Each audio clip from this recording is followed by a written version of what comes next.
Okay, so here we are on the, hey, what's happened so far? It's noon on the 17th, the fourth day of the Leipzig campaign. The first 3 days, the French chased the army of Bohemia off the board again and again and again. The second day, they may not have been on very much. On the third day, the army of Silesia came in and was doing a mixed assault with Bohemia down here and also launched in this direction. Neither of those were successful, but the army of Silesia stayed on the board, which Bohemia hadn't managed to do. Bohemia was tracing attacks running, from up that side all the way down to here. With scattered positioning, and that has to do with why Napoleon chose Leipzig as a defensive position, because the battlefield is divided into different sectors that troops can be dispatched to those sectors fairly easily from the Leipzig center. The big opening is here, but that Universitas Holtz prevented a couple of the Army of Bohemia Corps from combining up, and so the forces that were coming in from the north just kept being repulsed more dramatically, or at least more quickly than the main force, which was in this section. Well, I fiddled with the rules, made things up, because otherwise, if you chase forces off the board, they're just gone. So the army of Bohemia would have essentially been gone by now, and Silesia very soon to follow. So I've got them coming back on the board, and they will be coming on this turn, really, with forces coming in from here at Borna, some of them coming down from Altenburg. More forces once again up in the north up there. That's been a really horrible situation. The French have it better defended this time, maybe. I don't know. Before they had Marmont up there, he's got a big corps.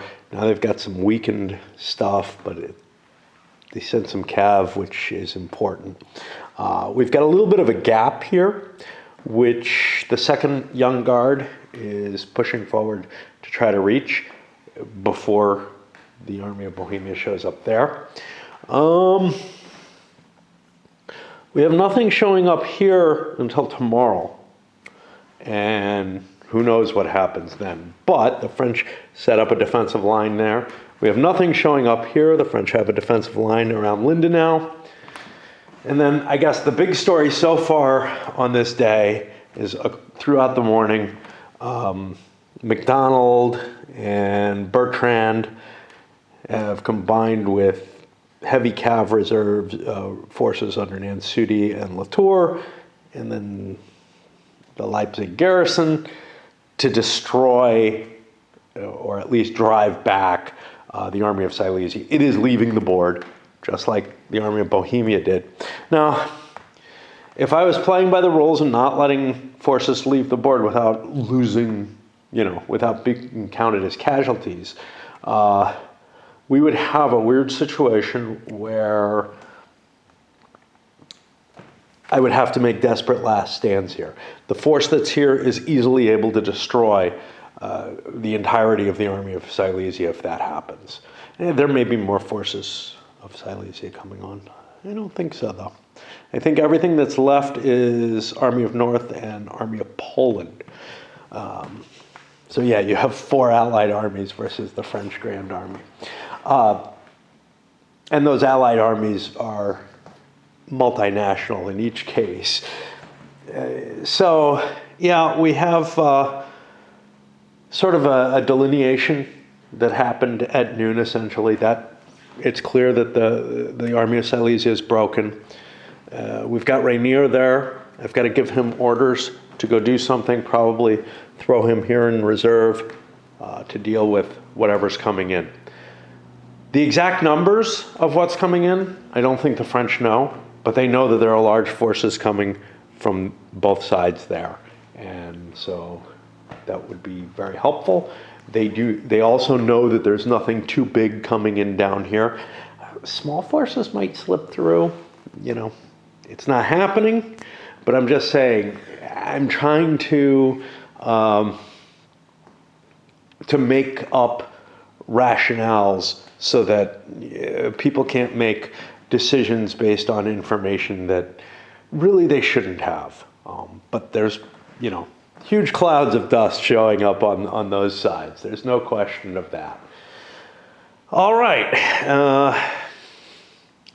And as I've said in the last video, if you give those 2 extra days to the French, basically the historical battle didn't really start until the 16th. And those 2 extra days gave the French a chance to pound on the Army of Bohemia while they had a numerical superiority and definitely a quality superiority. The cost to that, though, has been high. The French Old Guard is pretty much destroyed. Got 2 units there. The Young Guard, Mortier's got a fair number of pieces left, but Oudinot took a lot of beating as well. Most of the other corps are in fairly good shape. Augureau, who's over here, and Lauriston, who's up there, and Poniatowski, who's also up there, have taken beatings and are not in pristine shape by any means. But most of the other corps are in pretty good shape. What we're seeing here, the Army of Silesia is being thrown back. There hasn't been a lot of hurt put on the French that did it. And you can kind of see that by the units that are gone from the game, okay? So there's a recovery process that's fairly lenient for recovering stragglers if you play with that option. And in a campaign this size, you get back a lot of your losses. But the caveat to that is if the counter is removed from the game, if it's counted as a destroyed counter, it can never come back, which of course probably supplies excess stragglers for the units that are still on the map. I'm sure you could game the shit out of that if you really wanted to get into the details of trying to do it, but I haven't been. And so what we have here is about a little over 2 counter slots of French units destroyed, and almost 5 full slots of coalition forces destroyed. Most of those destructions happen because the army is, or the corps in this case, is in a state of essentially rout. So what you're seeing here, that's caused a lot of additional casualties. Casualties to the counters that weren't happening before, but as units start to get hurt badly, they disintegrate much, much more rapidly. And that makes sense, but so the casualty numbers racked up in a couple of the days at fair levels in terms of what the counters were. Yeah, probably a few more coalition forces being killed than French, but once the army breaks, there's not a solid line standing there. You have to undergo withdrawal, and that is painful. Or you rout, and that's painful too, where you see, something like this massive French force that just came slicing through and just got concentrated, reaction fires and everything against everything that runs through there. So a lot more casualties get generated when you win a portion of the battle and you drive a force back involuntarily. It's hard to disengage in this system, as it should be. But anyway, that could all turn. The French armies are not in pristine shape, and their best stuff has taken some of the greatest losses in terms of counters, because those guard units are small units which means that they take they take counter casualties at a larger and faster rate than many other units. To counteract that, though, most of the quality Army of Bohemia stuff, there really isn't anything that's fantastic quality. Army of Silesia is just sort of across the board reasonable quality. Army of Bohemia has very mixed quality, and the best of it, the Austrian reserves and the Prussian and Russian Guard units, they have pretty much been disintegrated. There's not much left to them either. So the biggest punch that the coalition has is the Army of Bohemia, and the strongest push for that is the Guards and the really high quality units, and those have taken a shellacking. Now, they did launch attacks. That's part of it. The French kind of defended and were allowed to take the advantage of defense against them. Because, I don't know, that's probably the biggest mistake that I made with the coalition. I probably should have, instead of trying to launch any kind of attacks or anything, tried to find my self-defensive positioning and fall back to it and just hold as well as I could. Of course, down here, you know, the Russians were outnumbered once MacDonald got there, but it wasn't like 2-1. And their defensive line could not hold up. Huge, huge cavalry power, though, with Nansuti's Guard Cav showing up there to help with the outflank. And that was a potent move that got rid of the defensive Cav capabilities that the Russians had. Latour was doing a fair job of it anyway. Wow, that's a long-winded intro, but you know, there's a lot of game that happened, and the reason hours and hours of video on this. As we hit 12:30, the French slowed down their pursuit. The coalition is obviously leaving here. I could push it harder. I could have racked up more fatigue. There certainly are arguments in favor of that, but honestly, I would rather not get caught up into a battle. Rather, I would prefer to fall back on my defensive positions and find what I can throw into reserve. We got a couple of Latour's Cav that left the board coming back. Ney's going over to talk to Rainier, get him moving somewhere else now that the Battle of Mockern has been won by the French. Nothing else along here, but here we could start seeing the columns of coalition troops coming on board. Now, this is a different situation than we faced before. Previously, whenever the Army of Bohemia came on the board, the French were ready to launch an attack.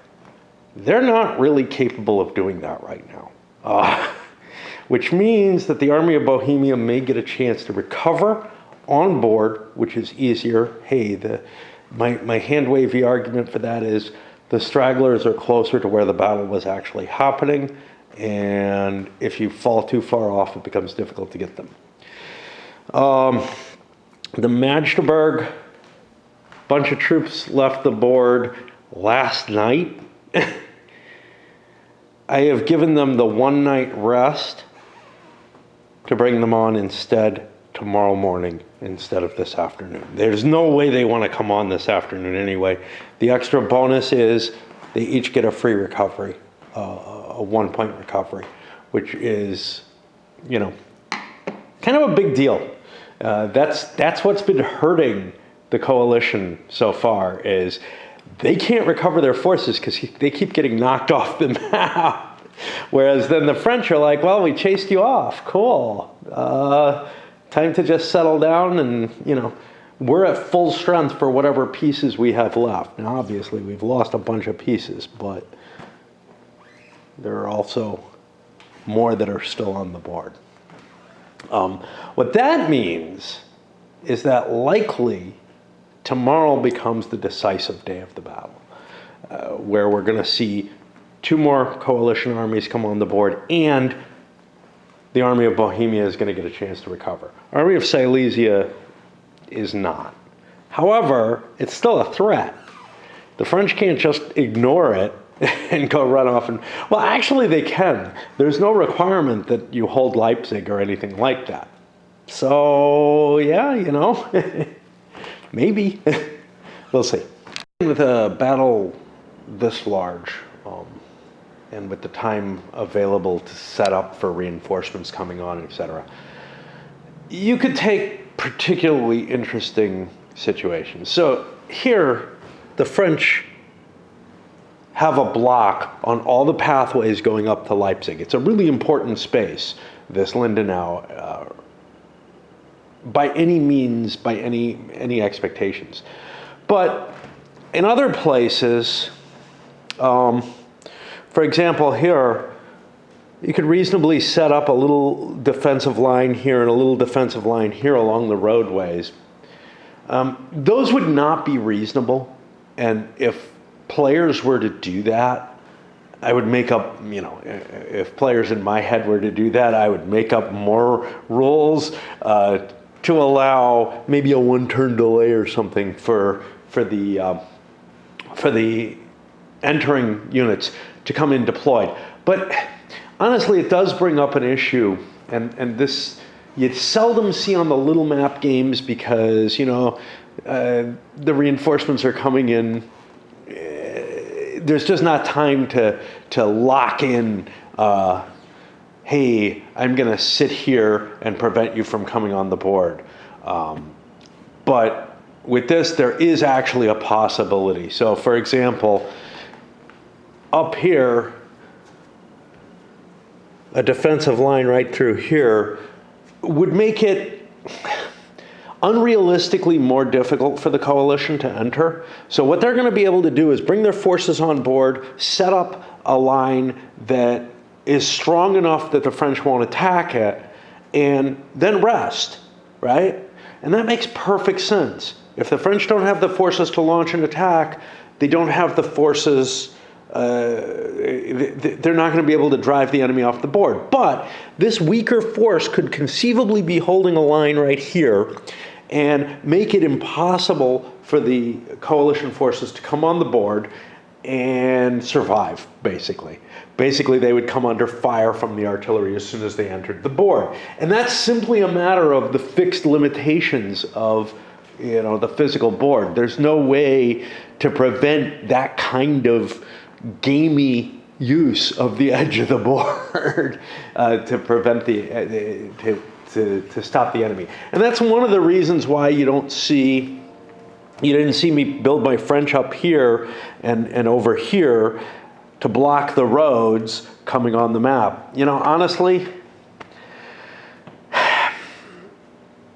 there's potential for outflanks. There's all kinds of things that could be going on in front in the space that I don't have game board for, that the only way for me to fairly deal with is to not try to exploit it. Because if I try to exploit it, well, then I have to make up rules that further bend the expectations. Which, it's like, hey, if I could have chased the army of Bohemia down here, I would have. Trust me, I would have finished it off. And the same thing with the army of Silesia over here. I'd finish that fucker off while I can, because those troops are not going to be able to get down here and do anything today. And which is why maybe leaves the map is dead is a good result, but it's not really. The game's over if that's the case, right? There was no way to prevent the French from driving coalition armies off the map. Bohemia several times, Silesia now. So, I'm trying to get a grasp on things and make it not that painful, but one of the things to make it not that painful is you can't just set up on the edge of the board and, force the enemy to do something they wouldn't. If you give them a delay to enter by a different road, Well, maybe there's time for me to throw another force down here, or give them a delay to enter down here. Well, they're still under artillery fire from this general location. If I go far enough away and I give them a delay, I'm really, really pushing the boundaries of believability. This is the French communications line. The Army of Silesia probably shouldn't be marching up that way unhindered. And so you just get all kinds of weird things. And then there's the delay aspect, which means once I'm aware that they're doing that, you would shift your axis, your defensive line to cover the next place. If this was happening in reality, and the Russians come in here, and the French are deployed this far forward, well, either they would stand and rest, as they would like to do, or they would pull back and maybe shift over, but these guys would then shift over, just like you see in things like Lee versus Grant and games of that nature. The edge of the board is a real bugaboo in tactical games. And, at some point or another, you have to just admit, I'm playing a game. Why am I playing it? Am I playing it to win the game, or am I playing it to give me some approximation of the historical situation? And then if you choose the latter, which I generally would, you end up with sort of okay, now I got to come up with some hand-wavy explanation of why the French didn't throw their defenses to a shorter line that would be more effective, or a shorter line up here that would be more effective, And the argument there is, at least on this side, hey, the Plessa is a good piece of terrain to hold. It helps. Okay, that's fine. But what about up here? I got these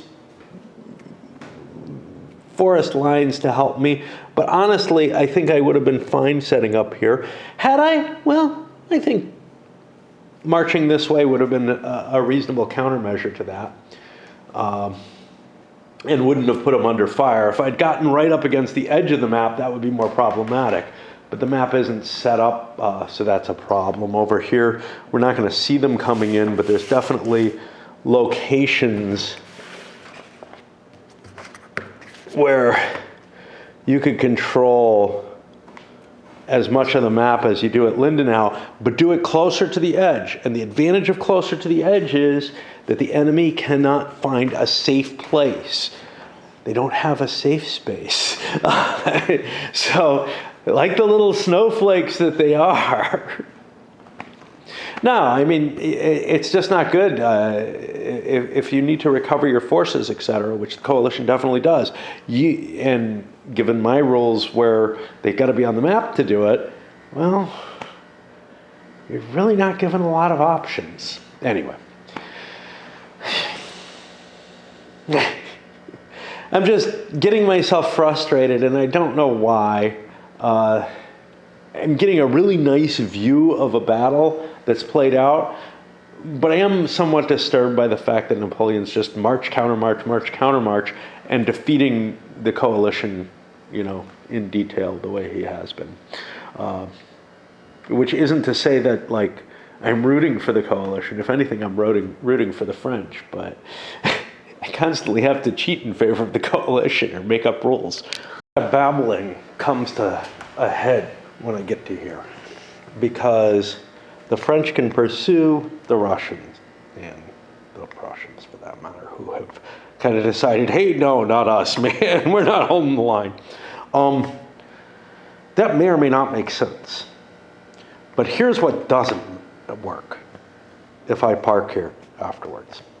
That's what won't work. That's what'll be a problem. If I draw my line up here, that's going to create huge problems. Now, how big? Well, I could go to the Magdeburg line, which I don't know if that's really the Army of Silesia's purview to move up there, but I've been moving units in through that anyway, so screw it, you know. And kind of looking at, this is kind of the line between where one person's command line and the others go. In which case, I'd have enough room to deploy and maneuver as needed without being right under the gun. So maybe that's okay.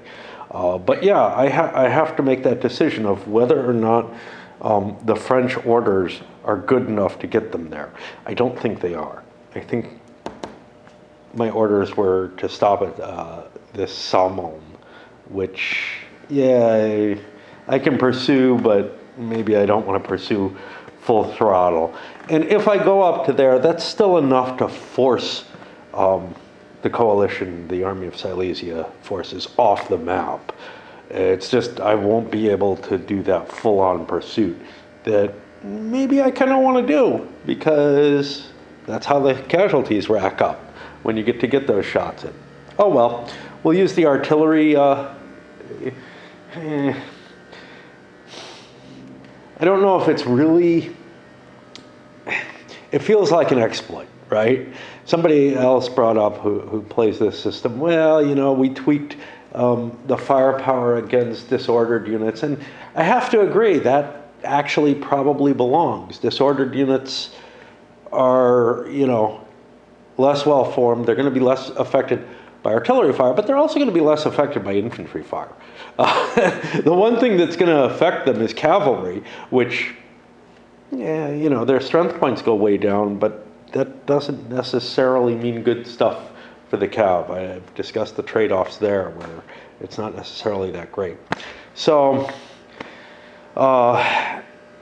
you know, the game makes certain abstractions having to do with the artillery, and like many other abstractions in the game, I'm willing to just kind of accept them.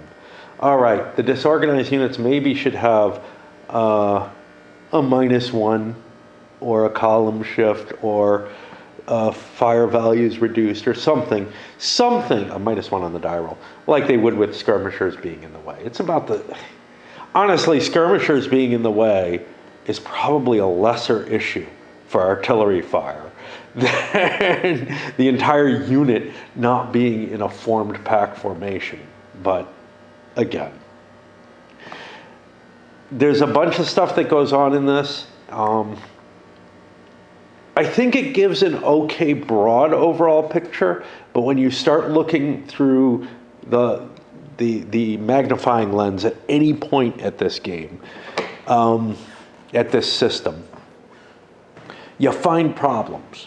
And some of those problems have to do with the way the game itself was designed, right? It's designed to be a really, really lightweight, easy Napoleonic game with lots of little ideas that you could patch on that make it a little more realistic here or there, but they don't necessarily all integrate well together. And in a sense, I feel like, well, I could wave my magic wand and start complicating things or make things, you know, more and more detailed. But honestly, everything you add on to this system is, as just a player, is just going to be kind of this, well, how well play tested was that idea? You know, if the ones that they wrote and put in the rule book aren't. And again, that means I'll be kind of, you know, blind firing, trying to create something like the Labatt system out of this. Whereas if you look at the NBS system, and we're going to take a look at it at some point. If you look at the NBS system, early on, it had kind of that patchwork type of feeling. By the 3.0 rules, it feels like things have finally gotten integrated in it. It's not just, hey, how can we patch our Civil War Brigade series to make it work for Napoleonic, sort of, kind of. You know? I loved it even back then, and I'm sure I would have liked this just as much, or almost as much back then. But it's gotten a lot better. It's gotten a lot better. And honestly, I feel like there are enough rough areas, rough edges where rules collide and kind of scrape against each other in the Labatt system that it's got the same kind of problems. Obviously, it's gotten a lot more testing over the years. But seriously, they fiddle around and keep coming up with new revisions and everything as people come up with ideas or people come up with exploits and everything. So it's like this continual testing and refinement and improvement. Sometimes the improvements aren't really improvements, as shown with the Dresda rules, which were a complete fucking mess. And I went to several years earlier, I think the regulations, but I don't remember. One of the older versions of that, and those made a whole lot more sense. So yeah, the idea of like tweaking this system into being something better. Honestly, the biggest problem I have with Labatt is the amount of detail it takes on things I don't care much about, like. The minutia about maneuvering and such not becomes more important really than anything else in it. And I feel like I'm micromanaging my units to a degree that I don't really want to, and I feel like the unit size here in NBS is better. Probably because I'm not going to do a review of this game. Because I've done the series several times and I've stated my words to it. But yeah, I mean, that to me isn't the answer. It's too detailed. There are things I did not like about Ney versus Wellington. I haven't played the Wellington's victory yet. Clearly things like the OCS series and the, I really ought to do just a Napoleonic Tacticals thing, but there's a few more that I want to look at. Things like, I don't know. I may have looked at them already, but I keep hearing good things about some of them. But yeah, to me, it's just been a matter of I can't find the right thing. Like the OCS ones and the chip pull bird rules just don't do it for me. They're way too high a level. This tries to dig down a little bit more and feels like I'm doing a Napoleonic battle, actually. There's just a lot wrong with it. The Labatt is too much detail on the maneuver, not on maneuver as a broad goal. I feel like I get the broad maneuvers here better than I do in any other system because there's less rules about the individual unit manipulation and maneuvering. I did like the NBS series, but I feel like it too had its edges. Certainly in version 1, it sure the hell did, where stragglers were skirmishers were basically stragglers. So like the proper normal usage of your unit reduced its morale, and that was just problematic. Anyway, so far, the French have just been detailing their lines. Murat has gone up to take command here. Napoleon's coming down to take command down here. I think Ney gave Rainier orders to move over there. I haven't done that yet. Well, he won't get a chance to move. He'll just be resting. But yeah, he's going to move over there, and I'm going to try to launch an attack north of the Universitas Hulls today. If not today, maybe early tomorrow. That being in game time. But that's going to be kind of problematic. I kind of running out of enough. I don't have enough troops to face down everything. Right? That's the problem. And I got to figure out what I can spare. Can I spare some forces from the army of Silesia is in a position where it's going to cut my supply lines. Again, nothing in the game deals with any of that. The game's rules are just destroy the enemy armies. Well, yeah, but shouldn't I have to keep my supply lines free? There are some vague rules that make that the case, but I'm allowed to keep a supply line up to the north open and consider that good enough. So I don't really have to worry about what's over there. And as long as I got one of them open, I'm okay. Which I think to me means I can't lose Leipzig. I can't devote myself entirely to trying to destroy here because somewhere along the lines that causes me command and control issues that I never really have to worry about, but in this game I may actually have to, where I'm getting cut off from my source of communications. As the French like start trying to form their core back together, I've got McDonald charging forward. Okay. But because he was in the lead coming this way, so he's in the best position to make gains ground-wise. I found some interesting things. He swept along some guys that don't really belong.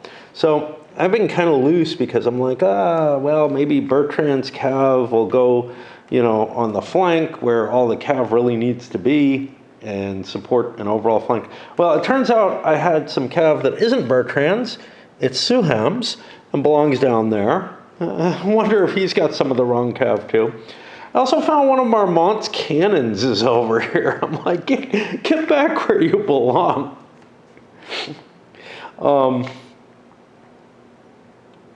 Where is Marmont? Oh, he's way over on the other corner of the board. Yeah.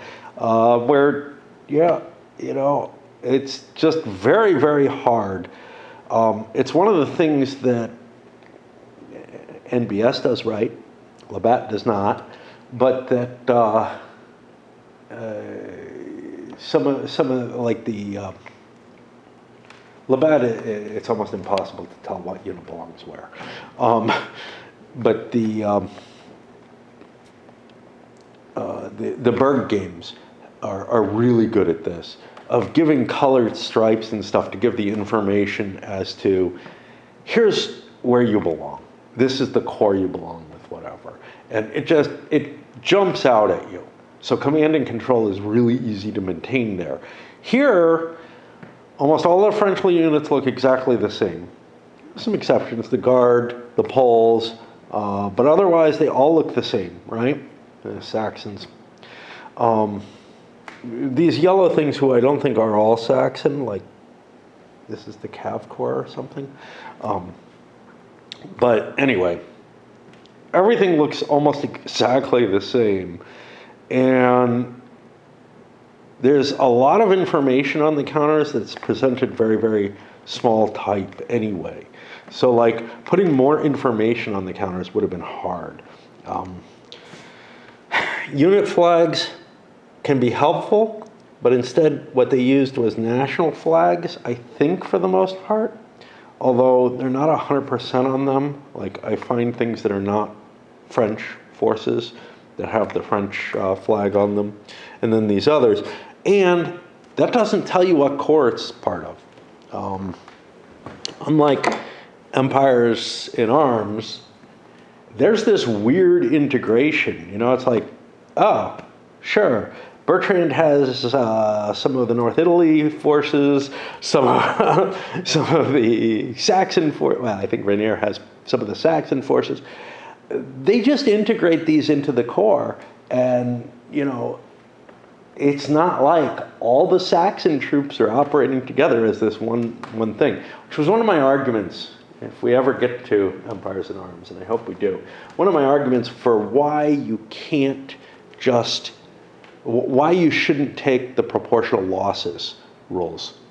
It's one of the options in it, which is that like each nationality should lose by proportion to what it's put on the board. I felt like that's the case, that's just fine with multinational forces, but when you're dealing with the minor countries, you run into problems. And I had a hard time, I could never convince anybody that, no, let's not play with this one optional rule because A, it's a pain in the butt, B, it really affects you and makes it bad to have minor forces because you can't just take them as losses and then keep shuttling them back to the front. And that's what they didn't want. But also, C, historically, there was an integration, and some national forces became better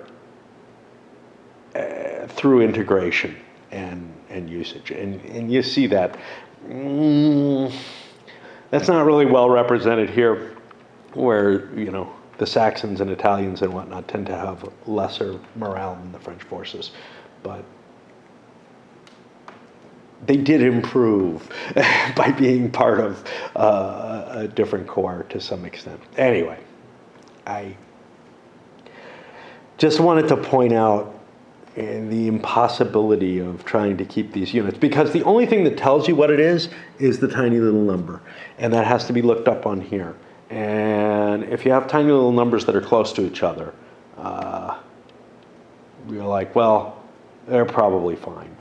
But I did have to go look up 104. That sounded a lot like Laura Stone. It's not. It turns out.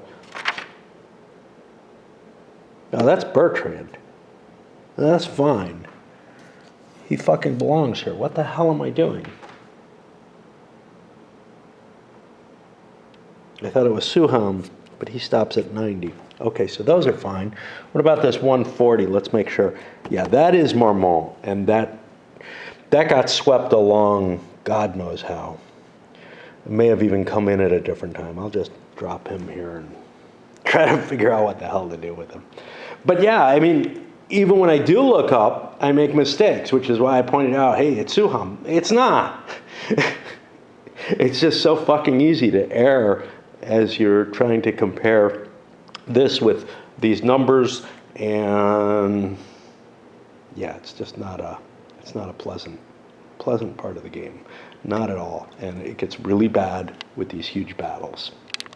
All that fussing and flirping, end of 12:30, got the French at about the end of their pursuit, but the Russians are gone, the Prussians are leaving. Rainier's got his orders. What's left of the French are kind of rallying.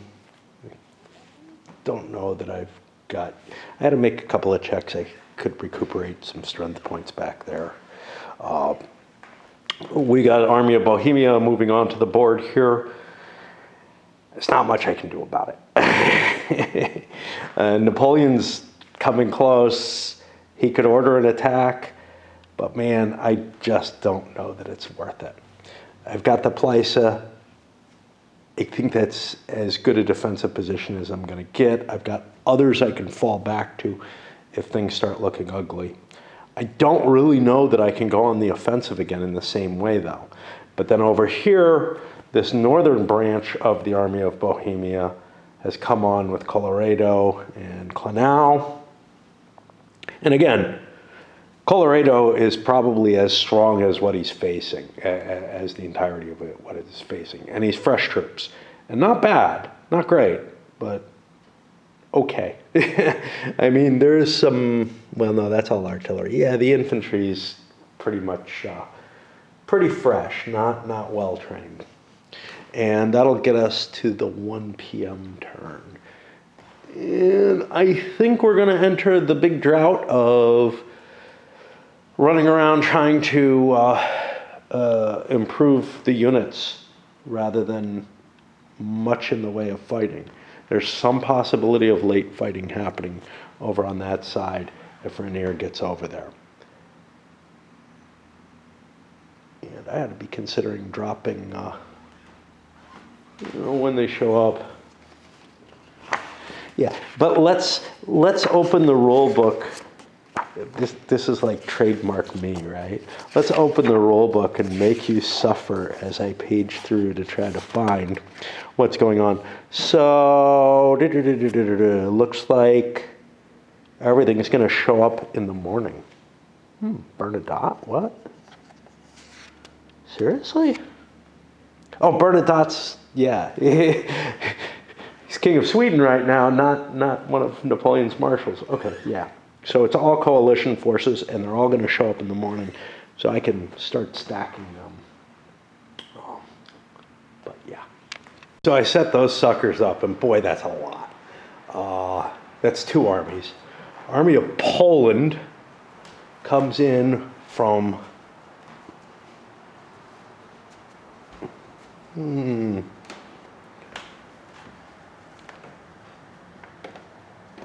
from Dresden here. Okay. That comes with Bubba's corps. Now, is it Bubna? Bubna. Bubna's got a light corps. It's officially part of Army of Bohemia, according to this, but he's coming in at the same time as the Army of Poland. And that's kind of interesting because, you know, if I could have gotten the Army of Bohemia out of there, this and down under here, maybe fenced in against the Plisa or whatever, this would be kind of problematic and about as difficult as the situation I created for myself here with, is it Mirvelt? I don't know if it was, no, it couldn't have been. No, Gyulai and Liechtenstein, who are not coming on anytime in the near future. They'll be coming in from this direction. But the rest of the forces are coming in on map 3 from Taucha, which is part of what I thought was French,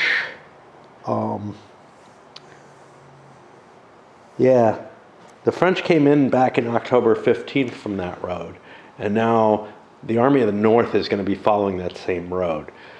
To me, when the Army of North comes in, that stops being a command, a means of tracing your line of communications or whatever. I don't remember what the fuck those do. The feeling like there's a morale impact to not, like if your army commander can't trace to it or something. I think that's the limit of it, but I don't know. But that means really this becomes the one sector, and I'll throw this in just for shits and giggles. This becomes sort of the one sector that the French have as an avenue of retreat. That's beginning to look like a really, really dangerous situation that the French have gotten themselves into, where, you know, and historically they got themselves into that danger. Am I going to be able to destroy, defeat, whatever, the Army of Poland, the remnants of Bohemia and Silesia, and which aren't destroyed yet, right? They haven't hit that. There may be a core here and there that have hit the desperation morale, and this big old army of the North that's coming in a horrible location for me. Like, I feel like I have to collapse my my command now that I see what's coming in where. Looking at the situation, it's really, really hard to justify trying to stay on the battlefield as Napoleon. I did better than Napoleon did during the first, I don't know. I mean, technically on the 16th, but from the 14th through the 16th, I have caused significant losses to two of the major armies. I'm in much, much better shape. The same arguments that Napoleon used should still hold. The problem is,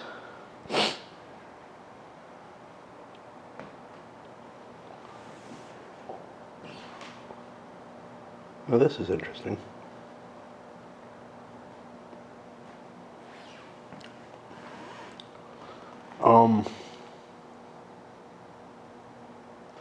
See, when I was reading, it goes into Napoleon trying to cross the Plisa when it's the Ulster that's his real problem. And the question is, which way does Napoleon want to retreat? What's his goal here? If he's getting cut off from there, maybe he has to come back this way. I don't know. If we look at the running away, October 17th, that would be today, if we can achieve it easily.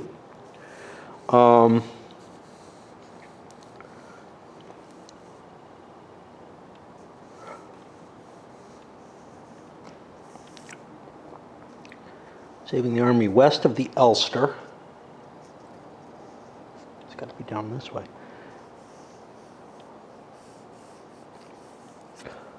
What's the victory conditions? There aren't any. They win by saving the army west of the Ulster, delaying the enemy at Leipzig, and finally exiting the map with as many people. So I'm guessing by west they mean this way. Yeah, so I think I have to fall to the southwest. Do we have a... Aha! Wait a minute. North is that way.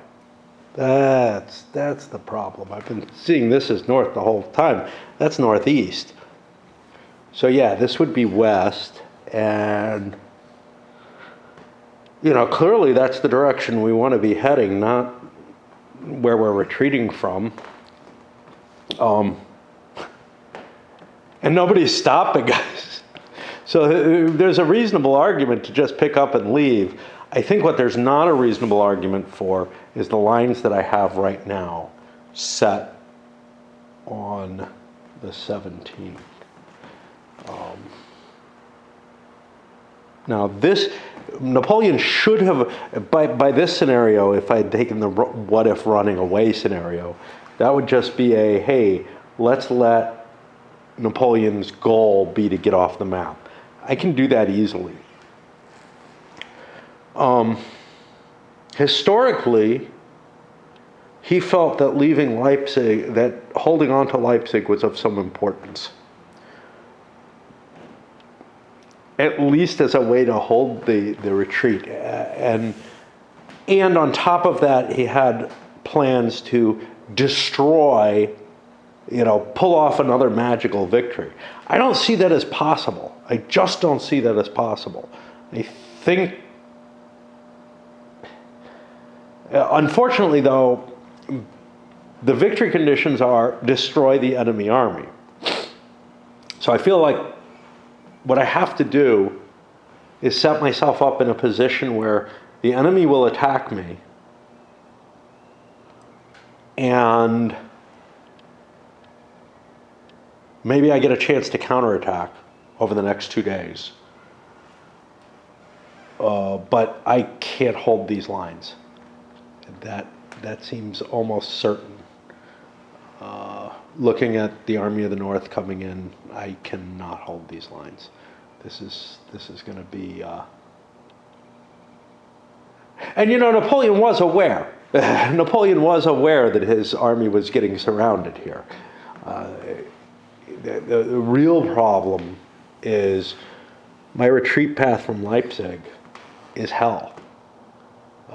There's nothing else that'll get me over the Ulster. The only other bridge there is, other than that one, that pair of bridges, is the one down there near the Halle Road, which, I'll control that. The question is, do I want to fight? And I have to answer yes, because otherwise I'm not playing Leipzig. I'm playing, what if Napoleon won the first few days of Leipzig and said that's good enough? I don't feel like I had a stalemate so far. I feel like I've had what really is a massive victory over those first few days. But how do I translate that into something that,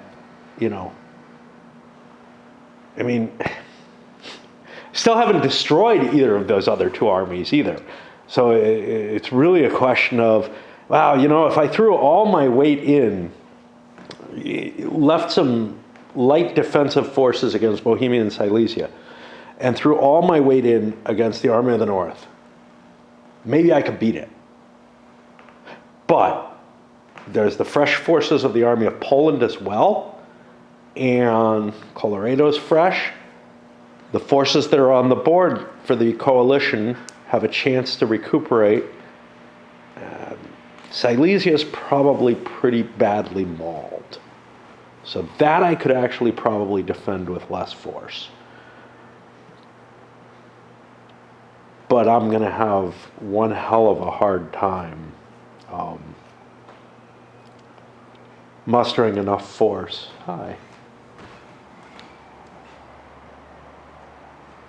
Mustering enough force to to hold off the Army of Bohemia where I have to, and to face down the Army of the North. Oh well, I mean, that's just the musings, you know. But I have the feeling that we're not gonna stay on these lines. That Napoleon's gonna fall back at least a significant amount. I'm looking at maybe Galgenberg here instead of this line. That gives Bohemia a lot more room. But maybe I have to fall back even further than that. The things I was thinking of have thrown me into a bit of a frenzy in terms of what the fuck do I do with the French position, because I can't afford to be surrounded. Although the danger of that is less than it was for Napoleon. He was facing forces coming from down here that I've shunted away and now feel safe. So I've got a decent path going back to Erfurt and whatever. However, on the other side, I feel like I've kind of cleared things here to the point where this bridge becomes interesting and important. Like I was mentioning, well, I think as the situation begins to pervade the command staff, that Ney is going to give orders to defend a line across here, which will protect against the Magdeburg forces and will hold the second bridge. Now, Napoleon had pontoon bridges. He could have built himself other ways across the river. It was his own situation that really forced problems to occur there. I'm letting Rainier continue marching over to the Universitas Holtz with the idea of, you know what, that's not a bad place to have a reserve, and I want Ney to start giving orders to set up the defense in the west against possible attacks from either the army of Silesia or the army of the north. Or both. Because remember, the army of the north comes in the middle of like this battlefield to the north. The army of Poland just reinforces those guys, essentially.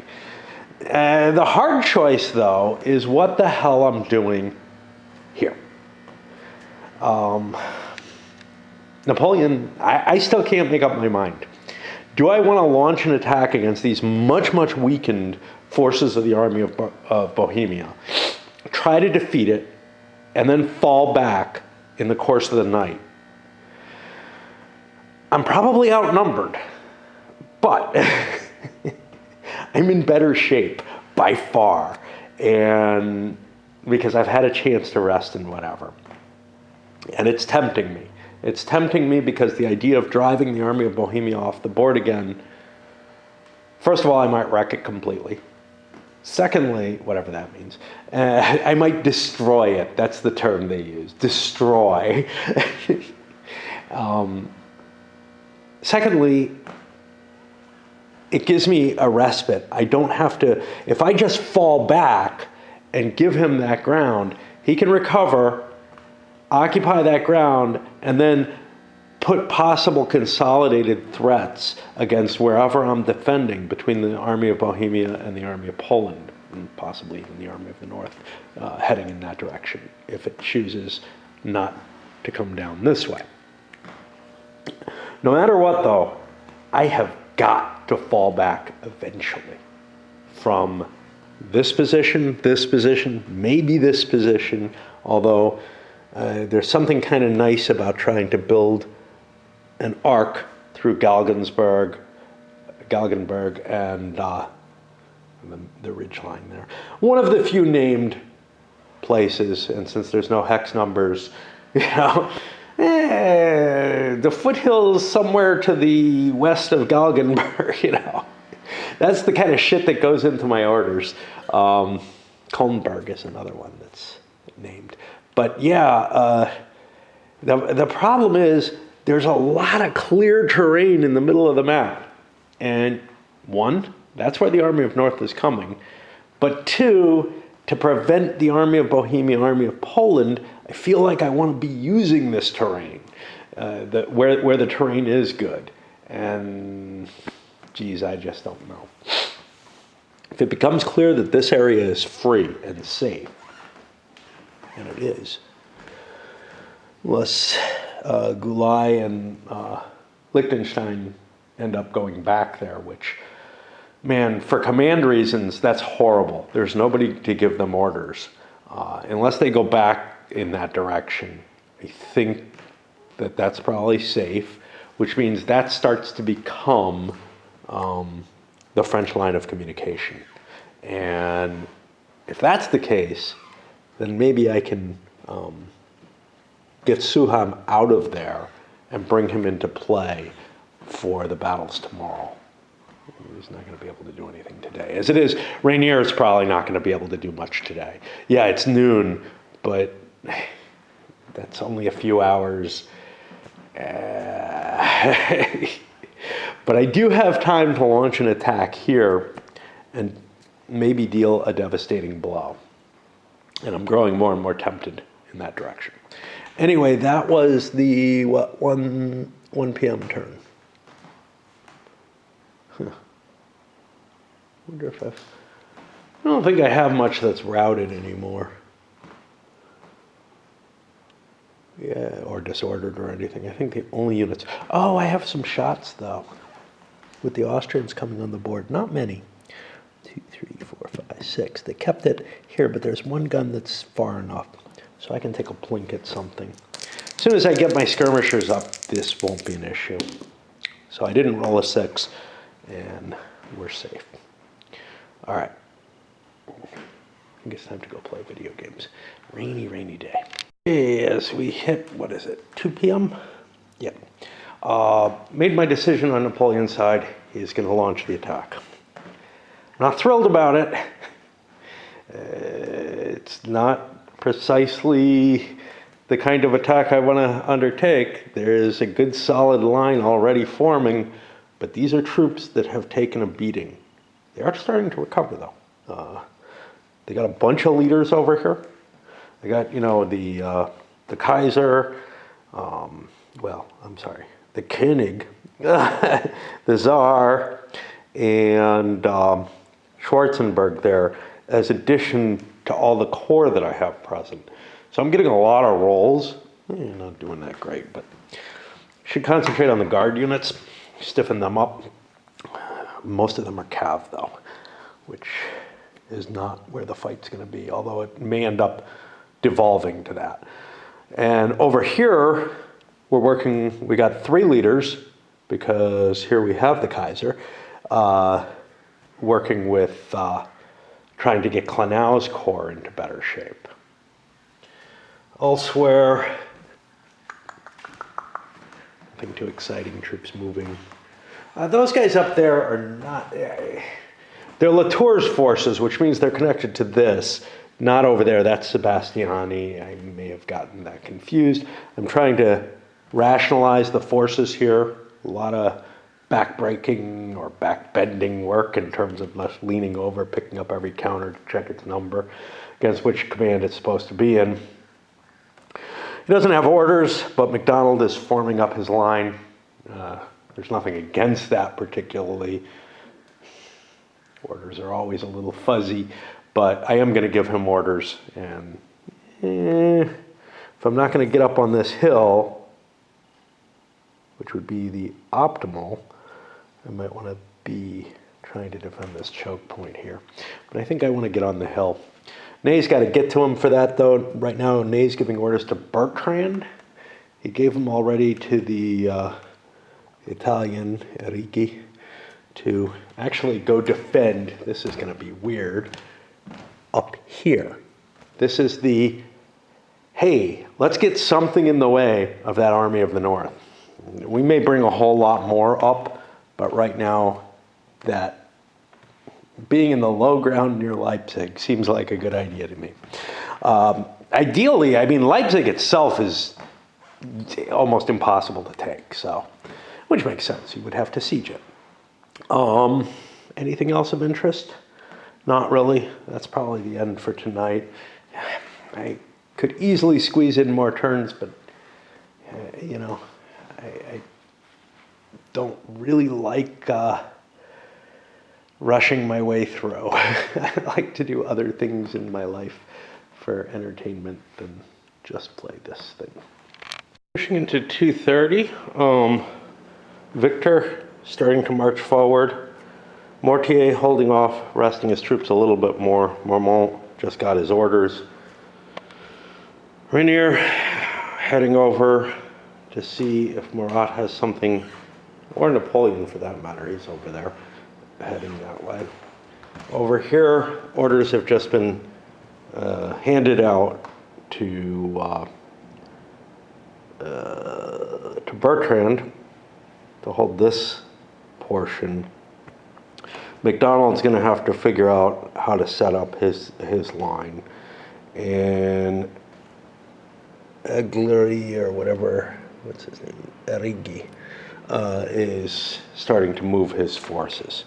Now, one thing about the coalition with their badly wrecked forces that didn't have great morale to begin with. Now remember, the wrecked forces for the French, and I'm going to have to, oh no, I've already checked, they're all fixed as much as they can be. The wrecked forces for the French, the biggest hits were against the Guard, and those have good enough morale that they have a reasonable chance to recover their points even when the formation is wrecked. But other than the Guards on the coalition side, many of their forces, especially the Austrians, are not really high quality troops. They're not well trained, etc. Which means that their recovery chances, especially once demoralized at -2, if you're looking at a 7 morale unit, 8 is the line for the French, and a 7 morale unit that's healthy and everything but needs to recover stragglers needs a 5 to do so. They're going to have a leader on them, so make it a 6. But still, you're not getting the same kind of recovery rates that I was used to with the French. The French have been on the field getting the bonus of recovery. The bonus is not that high for the coalition forces. Once their armies are wrecked, they're having a harder time coming back, which is, I think, another reason why hitting them again is the right choice. I just wish that I had sent Rainier this way to begin with, instead of thinking, we got to defeat the army of Silesia, and that's not a guaranteed thing. And then I have to figure out what my pullback positions are, because I clearly can't defend way up here with the French. And I think it's going to be a line curving around the Galgenberg. Take advantage of that little bit of defensive. I mean, it's a pretty big piece, but it's the only piece of defensive terrain, other than a hill here and there, that I have facing in this direction. Really, anything facing east is really iffy, or southeast, if you want. All right. Stat-wise, I actually have difficulty with Napoleonic stat, not just the combined arms and the cav being trickier to deal with and all that, but from American Civil War to World War I, you have a preponderance of advantages for the defender. Those get reduced greatly in other periods. And certainly in World War II and onward, you want a kind of a mobile, even if you have a defense, it's more of a mobile defense where you're able to strike and knock the enemy back and whatnot. This looks and feels, and a number of Napoleonic fire and movement type games look and feel a lot like the ACW games. They feel like they have the same kind of dynamics going on, but they really don't. They have more the defense has less of an advantage. First of all, you have the capability to pull your guns up, unlimber them, and start really hosing the enemy. But the little mechanical pieces, and you have the cav, which is a big deal too. And melee should be better than it is in this game. What you really kind of have is this capability of directing your attack against the enemy's weakness in a way that I don't feel like it really applies in the American Civil War games that are very, very similar in the same fashion.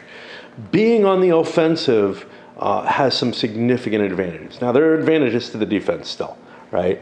So I've got this line of skirmishers, which it can be breached. It really can. The attacker moves adjacent, changes formation, and gets rid of the skirmishers, and now doesn't have to pay a price for them. Or if they're coming in dense enough in column, they can move right next to the enemy, flip into line formation, and they can move adjacent to this, get rid of it, the one in front of them, move forward, flip into line formation, and now they're directly trading fire. So the skirmishers don't provide that big a defensive advantage. They provide a huge offensive advantage. I can get 2 hexes away from an artillery piece, put that skirmisher line up, and it gives me some cover for the coming in. And I might also, on my approach, get some cover from the artillery. And I should have had a shot here. I didn't see that one. It's a 1 in 6 chance. Oh, we got a hit.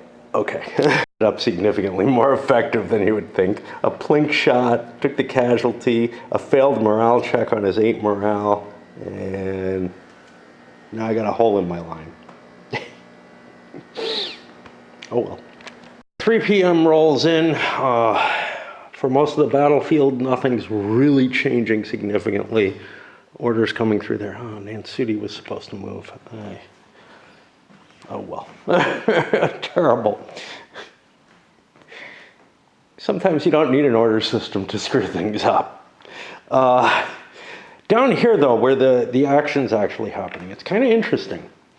Victor came forward with a nice solid line across here. I'm kind of going in echelon for whatever reason. I don't particularly believe in echelon, that it does much. But it's got more to do with, hey, resting people and whatnot. Smashed into mainly Austrian forces here under Mirvelt, and it was kind of a mixed result. You can see we blew holes in some of the Austrians, but we got flung back too. And this is sort of the classic case of shitty troops facing shitty troops. But Victor's troops aren't that bad. They just got some bad rolls as far as I can see. Mirvelt's troops are shaky and not in great shape, like the rest of this line. This whole line is really iffy. But we managed to really blunt that attack, and now, we're going to see the Austrians maybe shifting to try to cover their flank or whatever, but there's not the capacity for Victor to just come plowing through with a lot of weight. He's got some artillery, though, that he can do some damage there. For the rest of the line, nothing's really happening. The French are advancing, but slowly. Right. 30. Who's that? McDonald has his orders. I'm and Victor confused. And others. But him and Victor doesn't make as much sense. And Bertrand beginning to try to form a line. I don't think I have enough troops to cover. Certainly not from this direction. So like a shift up this way will cause definite issues. The garrison getting into its position, which is not a good one. Rainier moving in. Napoleon having a powwow with, who the hell's there? I think Poniatowski and Lauriston, as well as Rainier. Getting ready.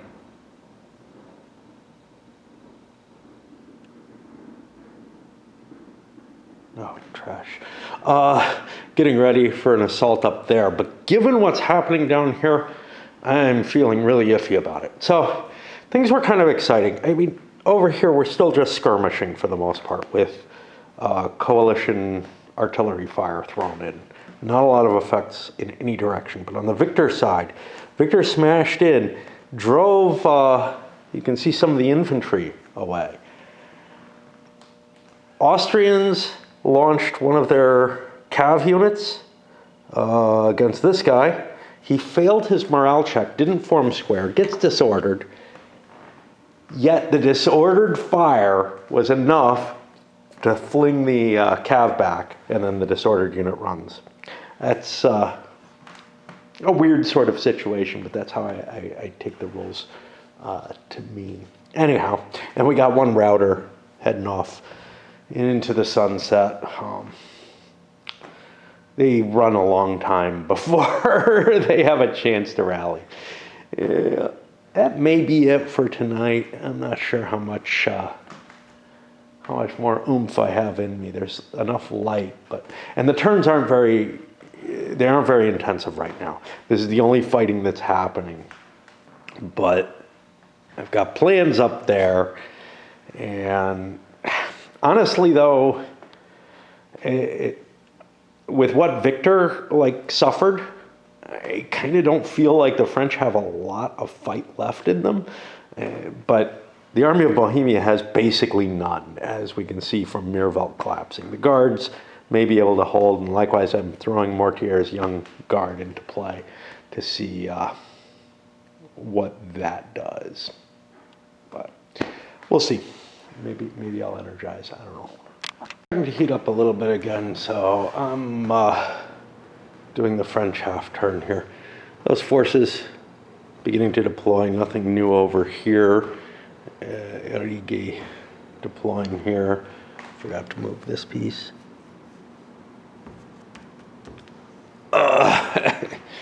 Rainier getting close. Orders have been dispatched to that entire, I guess, eastern force, and Murat is put in charge of that as Napoleon's heading back down to look at the main event. As to the main event. Okay, so Marmont finally struck, as did Mortier. And what does that look like? Well, it wasn't pleasant. Coming up against these artillery here, Marmont broke, and you can see another hole in the line here. However, the Bohemian army is not in much better shape. We knocked a few holes back here, some guns exposed. But here's the weird thing. And I may actually assault this turn. Marmont may assault because I've got possible edges here. I've got to look at that. I got these guns that I can grab. Of course, I get a shot at them if they run away, and that's probably good enough. But it does put me in a position facing into these, but they just turn. Who knows? This whole section here, the French fire was ineffective. I got like no hits basically throughout the whole thing. I think I caused a casualty here to this good unit, and I disordered those guys. And these guys actually stood through that disorder, which is kind of amusing. But yeah, let me give some thought to that possibility of an assault. It might be worth the fatigue points at this point. It's late enough in the day. I mean, it's not that late, but there aren't all that many turns left. 1, 2, 3, 4 more turns before night falls. 3:30. Fucking standard time. Um,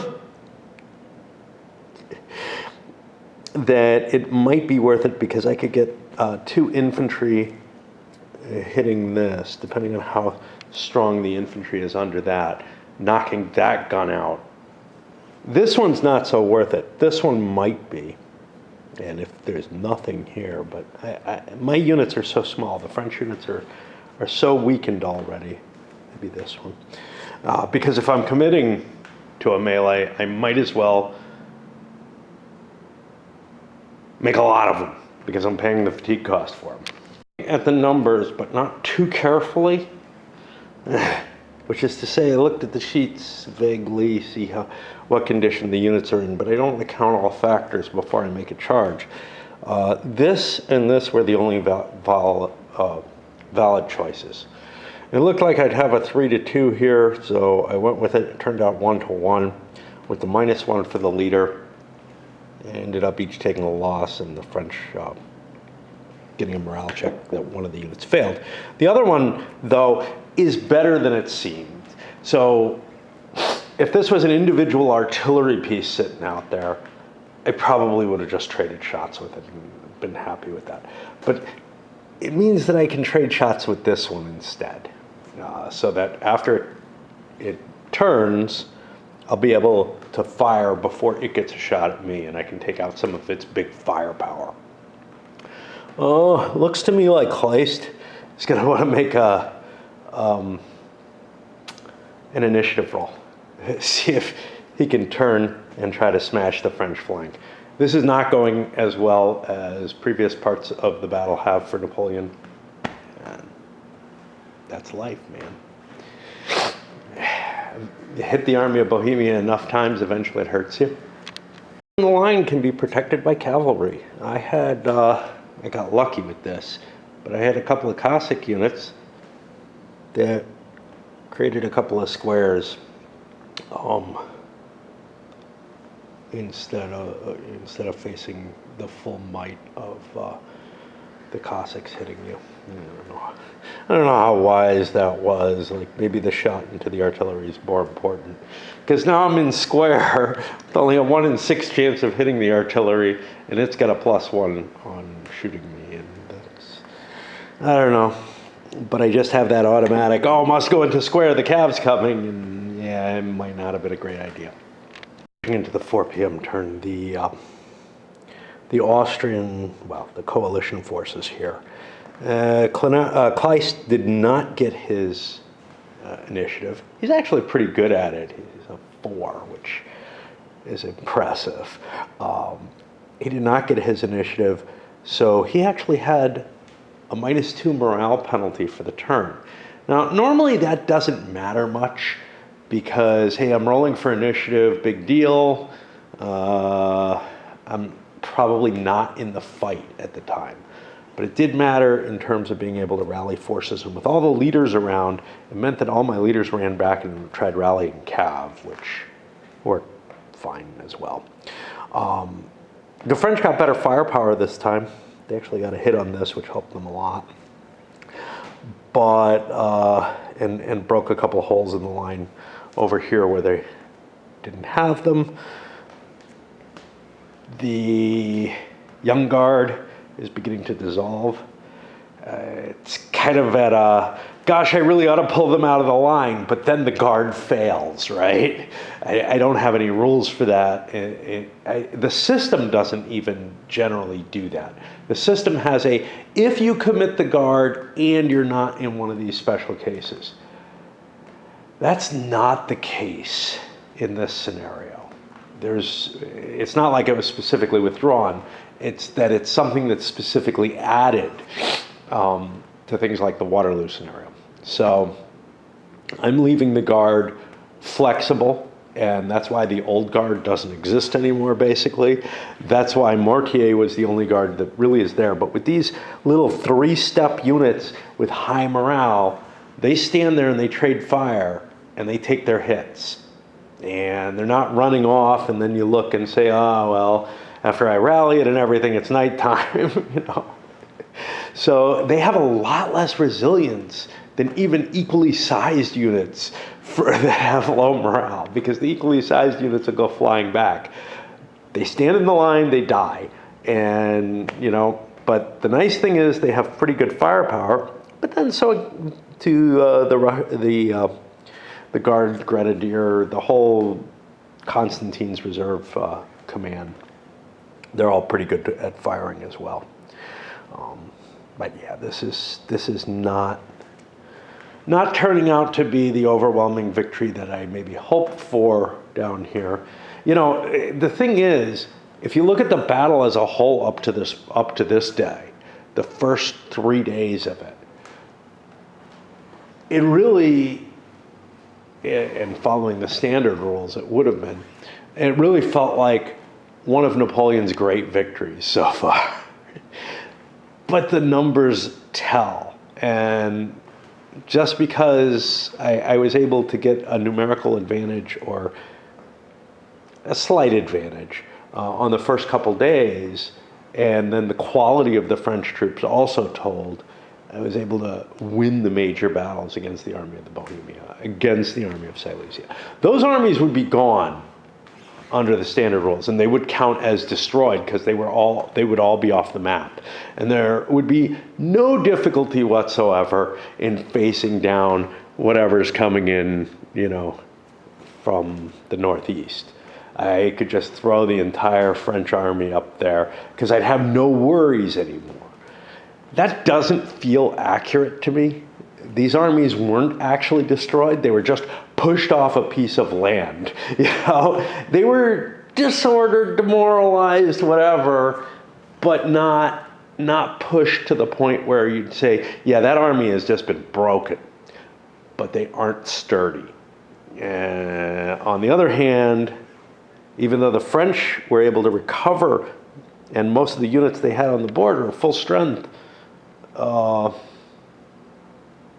they're also turning out not to be as sturdy as I would have thought, especially Marmont. And I don't quite get it. He's got sort of a mix of morales, 7 through 9. Now, 8s and 9s are pretty good. I don't know what's running. I mean, we're seeing 8s running, so I think I just got really unlucky with Marmont, and his corps is collapsing. Victor has taken hits, but again, the units that are fighting, they're fully recovered out of whatever was destroyed, essentially, as far as I can tell. Yeah. There's just such weird stuff that goes on in this game. I don't want to put too big I don't want to put a magnifying glass to it, because it's like it'll just burn. French movement phase, because things are interesting. Over there, the line's pretty much staying. Nansudi moving on out of Gay. I can't remember his name, but we'll mushmouth it enough that we can't be sure. That's one of our tactics, forming up his line. Rainier makes it, but a little fatigued. Kind of think I have to press on if I'm going to make the attack, and Murat's not going to countermand Napoleon on this. I think that I've got some good effects by smashing into, who is that up there? Clanau, I think. But Colloredo, his forces are fresh, and I'm going to try to avoid them by advancing in echelon and letting Rainier take the lead, and my more damaged units not. This is problematic in general, because all kinds of forces are going to come in. Well, the Army of Poland's going to come in up there, and then the Army of the North up there. And I'm really too far to the southeast, I guess, but we'll just call it to the east, because I'm used to dealing with maps being north-south aligned for whatever reason. But definitely, this is more northeast-southwest aligned, almost precisely. Down here, though, where things are interesting. So what happened? French charges against the right flank where the Prussians are, This is really to tie down those artillery that we're getting bonuses against. Hey, I don't need to be in square anymore. Against my square. And likewise, unlimbering some guns to fill in the gaps, to be able to do a lot of damage to the coalition forces. Similarly here, because my line isn't fully connected any longer. Over here, I've got a fair amount of strength. I actually went and covered one of my potentially injured, my easy to destroy guard unit that was on the line. Otherwise, I'm hoping to just win this out through firepower. The French managed to basically destroy the center of this portion of the Army of Bohemia.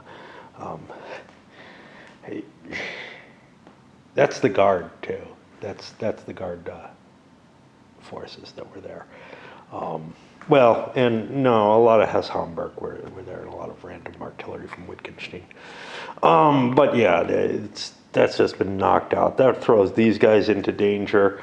Over here, you know, again, can I hold out 3 more turns, you know?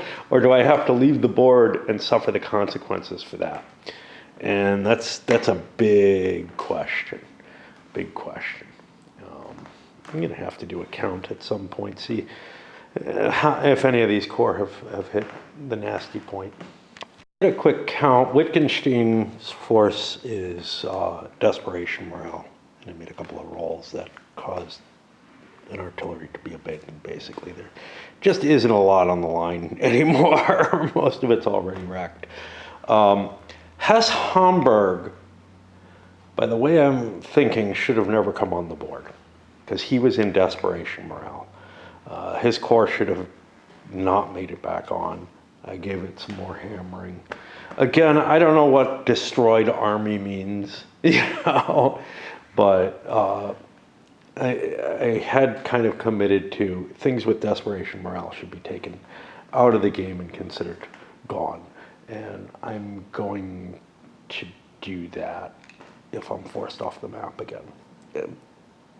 If they have to leave the map, that's the one exception, or the caveat to that. Okay, on to the coalition side, which is much easier to do. Couple of recoveries up there, but then whatever the hell is going on here. And I don't think I can stand on the board, you know.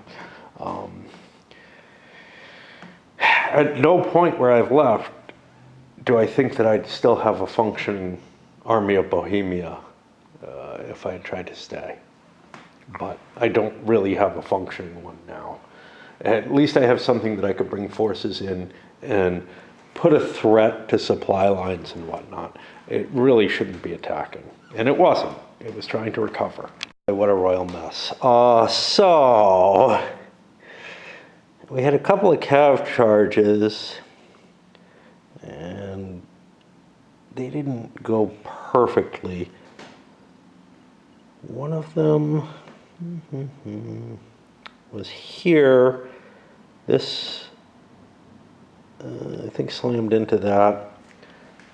No, it couldn't have been that. I don't know what the hell happened. I'm confused now. But I had to blow the cav, and I don't remember what happened there. No, this isn't cav.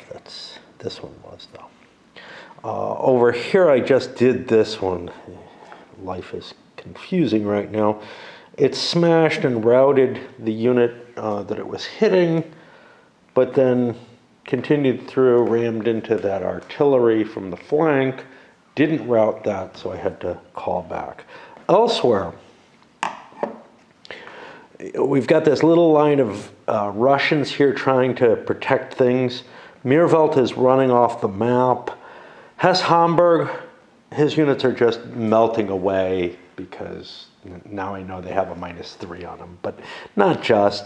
And as I remove them, I'm putting a little box next to the units that are being removed, and I'm just shifting them over here. Not as dead, but as essentially so. I his corps should not have come back on, and at least for now, piecemeal, I'm getting rid of it at that level. The French defensive fire, especially the artillery that they lined up, did a pretty good job at further destroying the center there. And then there was almost no offensive fire left except back here. The Prussians under Kleist took their orders this time, or he decided he wanted to do that. So he's going to, in his demoralized state, try to smash through and break the French line. This is just turning into a chaotic mess, other than right here. Here it makes sense, you know. But everywhere else, it's a combination of weak morale units that are collapsing on both sides, and cav charges to fill in the gaps. And not too much of the day left. Another hour and a half before night falls. Interesting stuff happening in a couple places. Otherwise, it's just the deployments and the movement. That's Nansudi pushing through Leipzig there. I guess that's sort of the most exciting thing, that he's rushing his way to find a camp at night, kind of in the middle of the board. Over here, the French have mangled this side of the Bohemian army as well now. There's just some guard cav left, and the Prussians, who are under potentially suicidal orders because Marmont has started to build up a line. It's not as disorganized as it looked, but we're going to be able to hit the disorganized stuff, and well, we'll see how it turns out. The French are not expecting this. On the other hand, the Army of Bohemia looks like it's leaving the map again, one way or another. A bunch of forces just routing off the map over here near Altenburg or whatever. So I count them as on that road. I'm counting this as all one sector as to the off-map area, so I can shift them around just like I'm doing over there. Over here, French started advancing. They took some fire. You can see there's a disorganized unit. They may have taken a casualty on this lead unit here of Rainier's. They're not going to get a lot of an attack in, but yeah, it looks to me like the main force of the Army of Bohemia has been shattered again. Just wanted to show you how pathetic this Prussian counterattack looks. Oh, I got an artillery I can try to do something with. I don't know what. 1, 2, 3. We'll hold it back a little bit, flip it back into position. But yeah, I mean, it's just going to fail. It looked like a great idea when the line looked like it was collapsing down there, but and I used cav to try to threaten things, but everything squared up. I didn't want to charge guns straight on, although I might as well have, given that I lost. Well, the one unit I was going to do that with got destroyed. So, you know, the others were going for infantry. They could have gone for the guns, but then they probably would have disintegrated as well. So, yeah. There's a reason I kept running off the map, okay? Picture's not as bad as it could be. Didn't do anything with these skirmishers. They failed, but, you know, we rallied one of Mirvelt's units here. It's not going to make a difference. We're still going to have to leave. But it's, yeah. I mean, it's possible that the Prussians could have built a line here and just said, okay, at least one corps stays on the map. And, you know, maybe the guard would fall back in that direction or something in order to try to hold. But it just, a couple of turns, that's all I got left. But that's enough, I think, to break all of this. Not enough to break those guys up there, and that may be where the Army of Bohemia moves to. Although that would mean shifting. So they're leaving in a PM turn. They would normally come in the morning. That would mean shifting them up to noon, and maybe I'm just perfectly fine bringing it in because the French do have to pull this stuff back. So we'll keep an eye on that as to when we have to make the decision and everything. All right, that's probably it for tonight. You can take a glance at the lines. That's a nice big long one holding a position on the Army of Silesia. Another alternate route for the Army of Silesia is down here. These guys, I mean, I could pick them up and move them, but the truth of the matter is, in the morning, there are Austrians coming in that way. And that's the whole thing. That's why I have to cover every entrance, every route to Leipzig. Leipzig's my way out. Leipzig to here. That's how I'm looking at it. Although that's not my line of communication for retreats or anything else.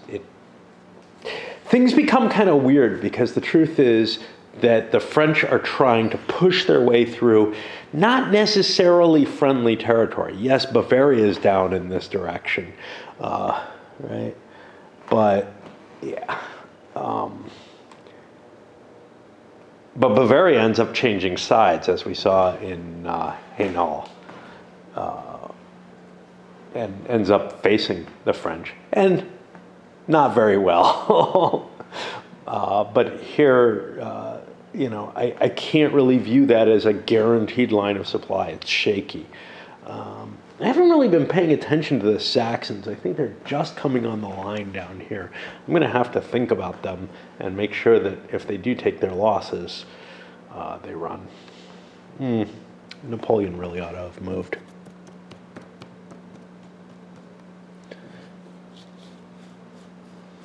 And his consular guard charging back. I did handle those guys up there. But yeah, I mean, that's all just, hey, you never know when something's going to enter. This is up in the east, is meant to just do what further damage I can to that portion of the Army of Bohemia. It may come to the point where Colloredo and Bubna, who seems to be traveling with the Army of Poland, and I guess that means he can't really take orders, I'll be really all that's effective. Although the Liechtenstein and Gulai is not that badly mauled. But this stuff getting hit again, man, I mean, there'll be pieces I can bring back on the board by the way I'm looking at things, but this is just a mess from hell. French turn, nothing's really changing over there, just troops moving along the lines. But down here, what was the main event is pretty much breaking up. French square chased off the Guard Cav, which probably didn't want to be there anyway. They were looking at a bunch of artillery tearing them apart. Drove off some more Hesse Homburg here. It looks like Meerveldt's going to have to back out of there. This stuff, I mean, I think I just have to leave the board. I think that's the only valid choice here. Kleist is nearly destroyed. He made an attempt, didn't face a lot, and fell apart. Over here, though, a new main event is opening up. It's kind of the interesting thing is, yeah, we had 3 battles in the game, and they all require me to be in very different places, just because of the way I have the board set up. One way down there, over here, and then here where I can kind of shift things, but I still got to move all my materials. Whereas the stuff along the southern board, because of how I have it set up, well, it's not really south, but northwest and southwest, I don't know, the western side of the board, more or less. I don't know, southwestern side. I'm sorry, I'm a little faint from hunger, and I don't really understand it. I shouldn't be, but this happens to me where I haven't eaten, I've eaten for a reasonable amount, but when I concentrate on things, sometimes I just start getting dizzy. It's been my whole life. But anyway, back over to here. We're seeing the advance with Rainier's forces smashing in, and Clenau can barely hold. We're seeing a disorder. He got kind of lucky. He didn't take a lot of hits yet. But he's going to pretty much collapse there. And then the question becomes, can Colloredo stay on the board? Does he want to? I don't know. I mean, it's like everything gets driven off the board every fucking day. And it's such a common occurrence that I'm like, to take advantage of or to have effect this rule that I had to make up to make things last this long. Because otherwise, the Army of Bohemia would have been destroyed on day 1 or 2. Take your pick. If they didn't leave on day 1, they would have been in bad enough shape. They would have been destroyed. Army of Silesia would have been destroyed on day 3. And, today, the French would have full recovery and set themselves up to face the Army of North and Army of Poland, and they'd be in fine shape. Napoleon would have won a tremendous victory. That's by the rules as written. The other guy who played this, who's been commenting, had a completely different experience. I haven't gotten a chance to watch through and see. My guess is that it has to do with manipulation of the pieces. Like I'm doing something that's making the attacks more valuable or something. But maybe it's a more strategic thing in terms of like launching that early attack or something. But for example, if the attacker decides to use melee a lot, or uses pieces in ways that seem right for Napoleonics, but don't quite work in this system, that can get you in a lot of trouble. All right. There's another option. In my conceit, I don't think of it, but maybe I just suck at the defense, But there isn't a lot you can do in defense other than using your cavalry to break up the attack. And that's a tricky thing. And I kind of don't feel like the coalition, like the French have such big cav units that in addition to almost as much cav attached to each corps, that means that, they can kind of handle that. They can take out the enemy cav as part of the attack. So maybe I'm misusing something on the defense. But I'm not doing anything tricky like lining up and setting up my artillery where the French have an advantage on artillery and bombing the shit out of a line before I advance. That works. That works incredibly well in this system. The French tend to have better range and better firepower on their artillery. They can get a little bit of an advantage. But if you do that too much, you waste time. And in this particular scenario, this campaign, I don't think the French can afford to waste time. I don't think, that's part of the argument of what got Napoleon into trouble at Waterloo was, the ground's a little mushy, we don't want to attack across that, and then let's do a big artillery barrage first and everything.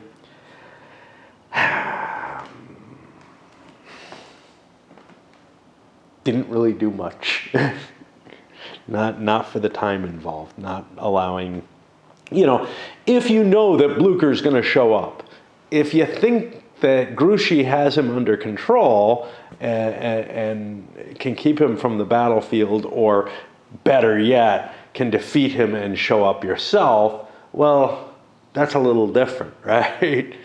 But if you know that what's going to show up when, you certainly don't want to diddle around and waste time. And here, there's no time to waste. There's too many armies.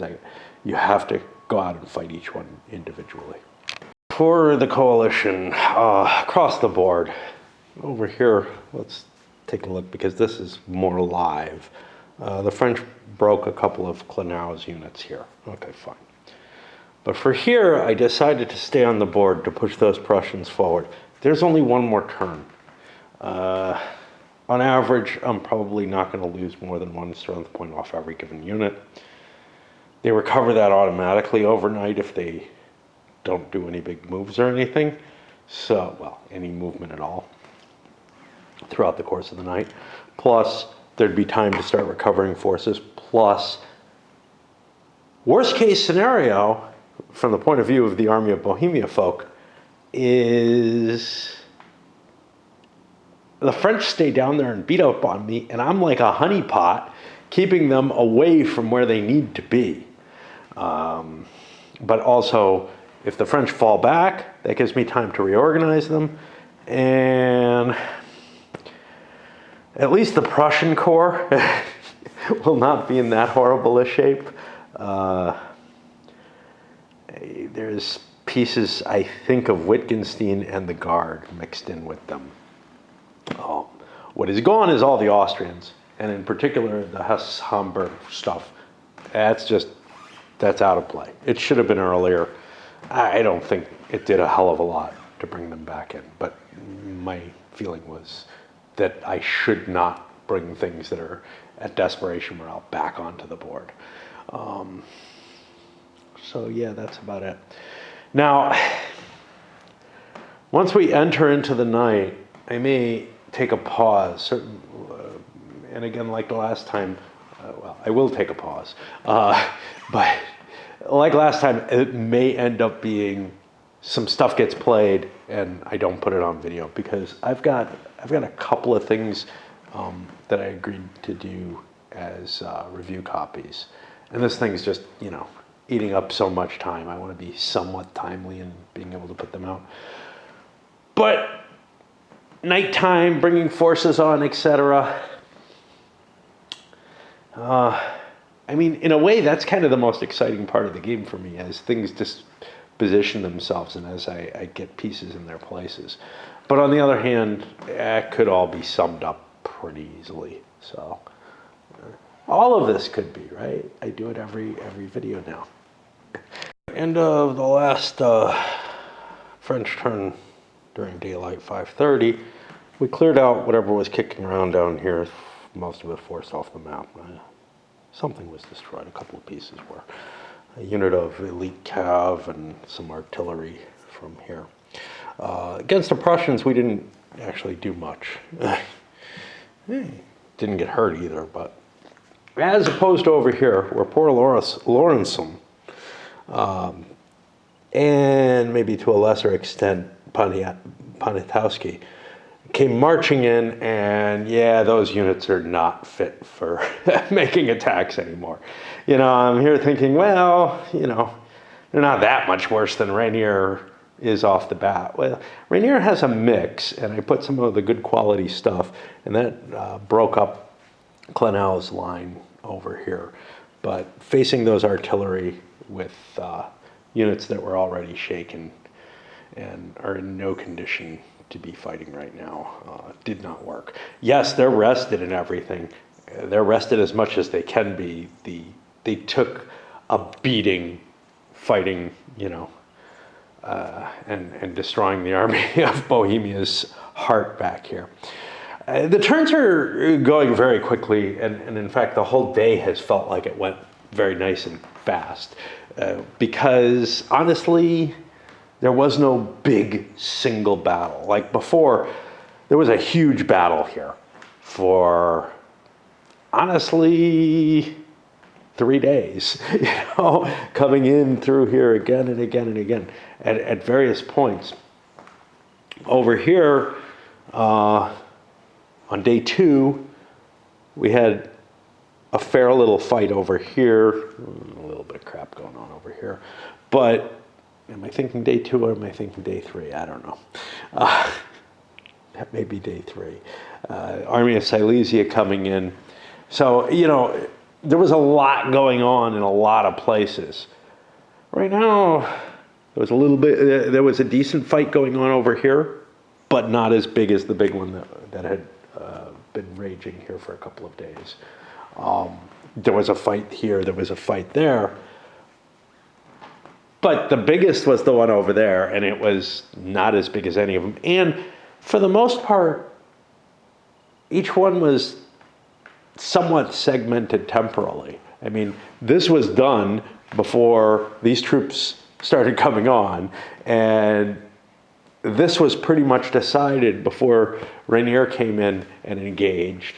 So yeah, it has felt very much as 3 separate little battles, and I would have to walk back and forth with my tray and my sheets and everything. But it wasn't like, you know, it wasn't the hour-long turns where, player turns, where I'm, you know, spending a half hour on one section of the board and a half hour on another. It was, it was much more manageable and leaves me in a better mood. 6 p.m. and nights fall and nothing new happening anywhere over here.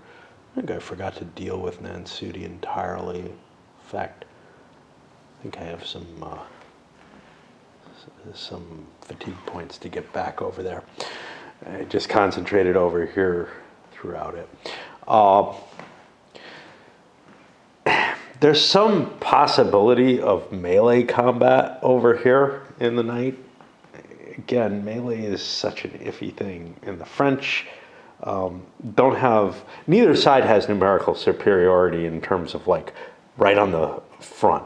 And it's only units that are adjacent to each other at the beginning of the night that can stay doing that. You can't move adjacent.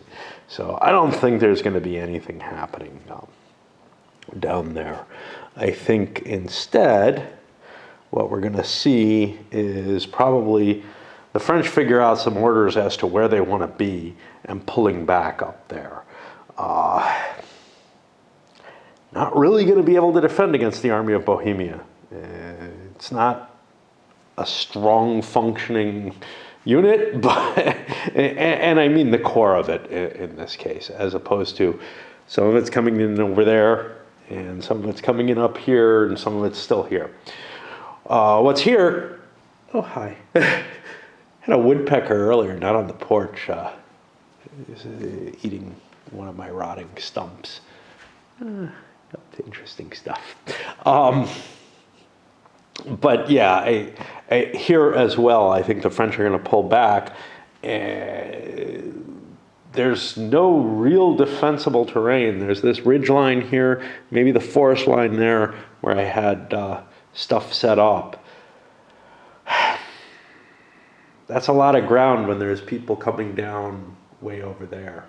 And there he goes again. Doing squirrely stuff. I feel like I should load this up at this point. It's the end of the day, obviously, but it's also the reasons against are, hey, I'm right engaged still over here, and they might have a reason for melee here. I doubt it again. You know, there's like this big Austrian unit, but how big is it really? It's probably butchered at this point. And just don't really feel like going up there. Colorado, hey, they want to fall back from there. So I think I'll leave the rest of that for another video. This one's probably gone on for quite a while, and I think some interesting stuff is actually going to happen at night. So this makes a good segmentation point. And the reason I kind of don't want to is things are still entangled a little bit, more than they were previous nights. But yeah. All right, so up it goes.